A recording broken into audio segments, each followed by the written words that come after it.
Hi అండి. ఈరోజు నేను మార్కెట్‌లో తీసుకున్న వెజిటబుల్స్ అనమాట. ఈ టమాటా, పుదీనా చాలా ఫ్రెష్‌గా ఉన్నాయి కదా! ఇదైతే పాలకూర అనమాట. అయితే పచ్చిమిర్చి, ఇంకా కొత్తిమీర, ఇదైతే కరివేపాకు, ఇంకా పెద్ద చిక్కుడుకాయలు తీసుకున్నాను. ఇంకా ఇది క్యాబేజీ, ఇంకా బేబీ కార్న్ తీసుకున్నాను. ఇవే కాకుండా బీన్స్ కూడా తీసుకున్నాననమాట. ఇంకా కొన్ని కూరగాయలు క్యాప్సికమ్ ఒకటి, క్యారెట్ అవి కూడా తీసుకున్నాను. ఇంకా ఇవి దొండకాయలు, వీటితో పాటు ఫ్లవర్స్ కూడా తీసుకుంటాను. ఇప్పుడు కొన్ని కనకాంబరాలు, లిల్లీ ఫ్లవర్స్, ఇంకా చామంతి, గులాబీ, ఇంకా రేగిపండ్లు ఉంటే అవి కూడా తీసుకున్నాననమాట. ఇప్పుడు ఇది సీజన్ కదా, డిసెంబర్, జనవరిలో వస్తాయి భోగి పండ్లకి. ఇంకా ఇవి కాకుండా లిల్లీ ఫ్లవర్స్ అయితే స్మెల్ నాకు చాలా ఇష్టము.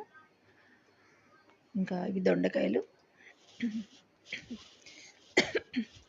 ఇవి కాకుండా ఇంకా కొన్ని వెజిటబుల్స్ తీసుకున్నాను. అవి ఆలు ఒకటి, ఆనియన్స్, ఆలు అవి కూడా తీసుకున్నాననమాట. ఇవైతే మాకు వీక్ అంతా వస్తాయి. మళ్ళీ నెక్స్ట్ వీక్ వెళ్ళి తెచ్చుకుంటాను కూరగాయలు. మీరు కూడా ఇలాగే తెచ్చుకుంటారా? మీకు కనుక మన ఛానల్ నచ్చినట్లయితే ప్లీజ్ లైక్ చేయండి, షేర్ చేయండి, సబ్స్క్రైబ్ మాత్రం తప్పకుండా చేసుకోండి. థ్యాంక్ యూ ఫర్ వాచింగ్ అండి. Thank you very much.